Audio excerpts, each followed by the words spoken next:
Hello everybody, welcome to episode 34 of How to Play Like a WoT Pro. In this episode, I'm going to show you about a tank that is overlooked a lot, I think, in my opinion. The KV4. Basically, nobody knows that this thing is actually extremely good. I wouldn't say it's amazing for doing average damage, although it's definitely not bad. But that's mostly just because it's slow. Aside from its slow speed, everything else about it is extremely good. Its armor is extremely good, its gun has very high DPM, and the fully aimed accuracy of this gun is also extremely good.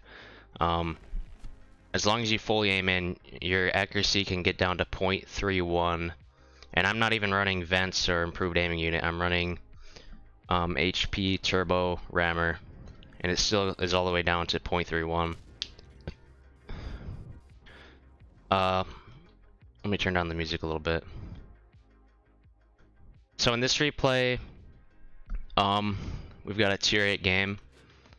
We're on Tundra, and on Tundra and super heavy tanks, I always like to go to the one line, regardless of which side I'm playing on. But if you pay attention, we have 4 heavies coming over here. But if you look at their team, they have 1, 2, 3, 4, 5, 6 heavies. Their defender's over here, but the rest of them are all over here. So there could be 1, 2, 3, 4. So we know that there's at least 4 coming, and there's 4 of us here, and then there could be extras behind them. So basically my point is, it would be a mistake in this situation to push up to here. I sometimes like to take this position like right on, or like right at the beginning of the battle. But if you don't have enough support behind you, they can just all poke around this corner all at the same time and basically just force yourself to trade with them, and they'll just kill you. Since they already have the corner, and since our Tiger 2 is way back here, I don't feel comfortable taking that corner. So I'm gonna wait, see how many enemies are here, and then I'll figure out later whether I want to push up. Another great thing about the KV4 is its premium ammo has 289 millimeters of penetration, which is ridiculous. You can almost pen an E100 turret with that much pen. It's crazy. So here I'm just side scraping. With this tank, you obviously have to be mindful of your cupola when side scraping, and your turret cheeks as well. They're about equally thick, so you can shoot either. But to be fair, it's not exactly a straight up weak spot. If they're not firing gold, there's a pretty good chance they'll just bounce right off your cupola, and a lot of people will make the mistake of just shooting anywhere on the cupola, but you have to shoot the middle of it because the sides are very well angled. And then if you'll pay attention to how much I'm over angling, it's quite a lot. And that's because not over angling in this tank is a mistake, and it's a very common mistake that I see. This tank, I think it has 150 millimeters of side armor. You can over angle, you can angle basically like this against most enemies, and your side will still be stronger than your front armor.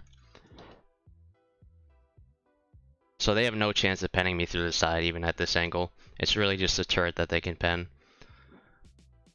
Now here, I really want to trade with them because there's a good chance they won't pen me, but I can't take the risk right now. If I'm trading 320 for 360 against a Renegade, it's not a good trade.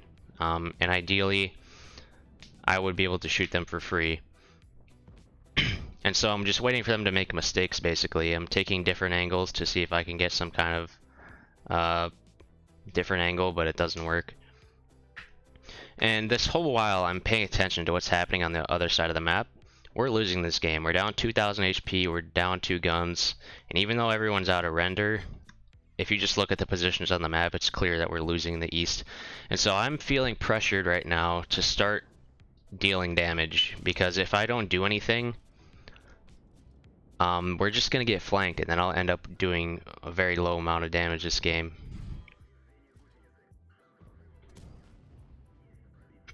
That was kind of just a stupid peek, but it just works anyway because I'm a KV4. If you'll notice, one strategy besides side scraping that you can use in heavily armored tanks that have a decent lower plate, if you just angle, if you poke out sideways like along this orientation and you just stick out just the front portion of your tank, so like from here outwards, and then over angle it, then you can sometimes bait them into shooting it. It's pretty common knowledge, but maybe some of you haven't ever used that tactic.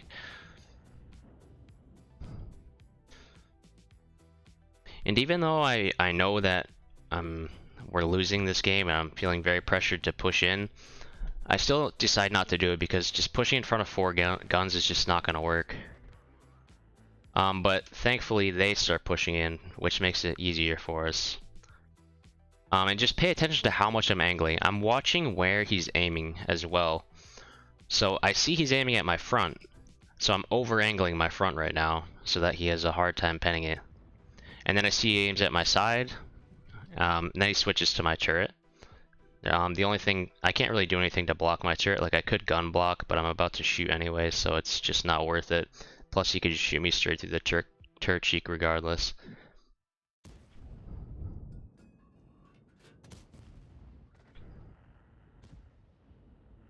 And here, again, I see him aiming for my turret, so I try to block my cupola, but he's not even aiming for it. He just pins me through the side. He's loaded the gold, so... And I can kind of tell that the Renegade is probably the best player out of these 4, so I'm trying to focus him as best I can. Like earlier when I made those pokes, I was always poking for the Renegade's cupola, not just because he's the easiest to pen, but also because I could tell that he's not a bad player. Again, I'm doing the same thing where I hold at a pretty good angle, and then I see him aim one place, I move to over angle that part of my armor. Another trick though, if you're fighting against something like a Jagdpanzer E100, and there is no way for you to block by just simply angling at a 45-degree angle or something, your best chance is not to sit at 45 degrees, because if you sit at 45 degrees, it doesn't matter which side he's going to shoot, he's going to pen. So what you should do instead is allow him to shoot one part, and then the other part you need to over angle. So usually it'll be your side, so you'll angle like this against the Jagdpanzer 100, because then at the very least if he aims over here he's going to bounce. But if you angle like this, he's going to pen your front anyway, so you might as well just pick a side to over angle and stick with it. Or switch if you see them aiming at your weak spot. But another thing you get to see in this situation is the KV4's DPM. I think it has 2800 or 20, I think it's 2800 DPM, which is very, very good for a tier heavy. I think the IS-3 has like 2200 or something. Get a cheeky shot in there. 289 APCR just completely destroys something like a Progetto. You can shoot him anywhere. I see he's aiming at my front, so I over angle it. And if you saw there, like, he shot me at like this angle on my side, and it still bounces. It's pretty crazy. I try to ram kill him here, it doesn't work. Now we're in a 3v6 scenario, and I know that this game is winnable, so I'm kind of, I wouldn't say my heart rate's getting up or anything, but I'm getting more excited. And really what you want to do when you're in these kind of situations where you're down, you need to get kills. It's the most important thing. So always focus fire on the low HP targets when you're in a situation like this. I mean, in like 90% of situations, that's the best thing to do. And unfortunately, our Tiger 2 dies, which really sucks because now it's me versus 6. I kill 1. I see that this Barask is flanking around, so I know that I can't just back off and wait for the defender to come to me. I have to try to kill him and then turn around and shoot the Barask. That's my plan right now. So I'm staying poked. I'm not just pulling back. And I see this guy's on 350, And what I really want to do here is ram him for like 20 damage so I can just kill him without wasting another shot, but unfortunately he pulls in, so I can't do that. I'm still focusing fire. I can't afford to turn around for the Barask right now. I'm hoping the ELC even will just not pen me, but not only does he pen me, he sets me on fire, so could have gotten another shot in there, but maybe even more than one shot because the Barask was out and this guy would have been out of shells. And then I can get off like 3 more shots because the projectile will probably bounce me. But anyway, this was basically a perfect situation for a KV4. It literally doesn't get any better than this unless you're fighting tier 6s. So I did 5,800 damage, 4,500 blocked, 100 assists from something. But yeah, anyways, I highly recommend this tank. It helps a lot to have a bounty or bond turbo, because you're limited by your top speed very hard. It goes at like 35 with top speed, for top speed, with like a bond turbo, which I was using, so it's really bad. Or maybe it was 36. Either way, it's very slow. But yeah, for something like a blocking mission, this thing is pretty much perfect. I mean, you can use a KV5 as well, or VK, but this thing will work too. Alright, that's all for this video. Thank you for watching. Hopefully you learned something about armor angling, but it wasn't like the perfect situation to demonstrate some of the things I was talking about, like where you want to angle against something with extremely high pen like a Jagdpanzer 100. Maybe I'll find another replay where I can make that point better, but yeah. I should also probably talk about why I haven't uploaded. I had my final exams. It was my senior year, and so I graduated, so I'm done now. And that's the main reason why there wasn't any videos. I had to focus on my exams. But now I'm basically free. I have tons of free time, so I'll probably be making videos fairly frequently. Probably won't do it every day like I used to.